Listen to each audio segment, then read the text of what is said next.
السلام عليكم ورحمة الله وبركاته. بسبب نكسة كان الكاميرون بالماضي يتخذ قرارا مهم ومفاجئ بشأن المنتخب الجزائري. لكن إن كنت من عشاق المنتخب الجزائري اضغط لايك للفيديو ولنتابع التفاصيل. إذن كشف المكلف بالإعلام لدى الاتحادية الجزائرية لكرة القدم صالح باي عبود اتخاذ الناخب الوطني جمال بالماضي لقرار مهم ومفاجئ بخصوص تحضيرات المنتخب الجزائري المقبل على خوض الكان 2023. وأكد صالح باي عبود صبيحة اليوم الجمعة في تصريحاته لأمواج الإذاعة الجزائرية أن نكسة المنتخب الجزائري في نهائيات كأس إفريقيا كان الكاميرون كانت السبب الرئيس لاتخاذ بالماضي قراره المفاجئ.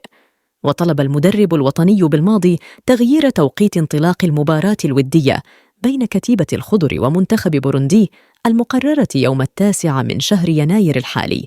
ويسعى مدرب منتخب الجزائر لأن يواجه أشباله منافسهم منتخب بوروندي على 2:00 زوالاً بتوقيت الجزائر بدل 8:00 ليلاً حسب ما أكده المصدر السابق.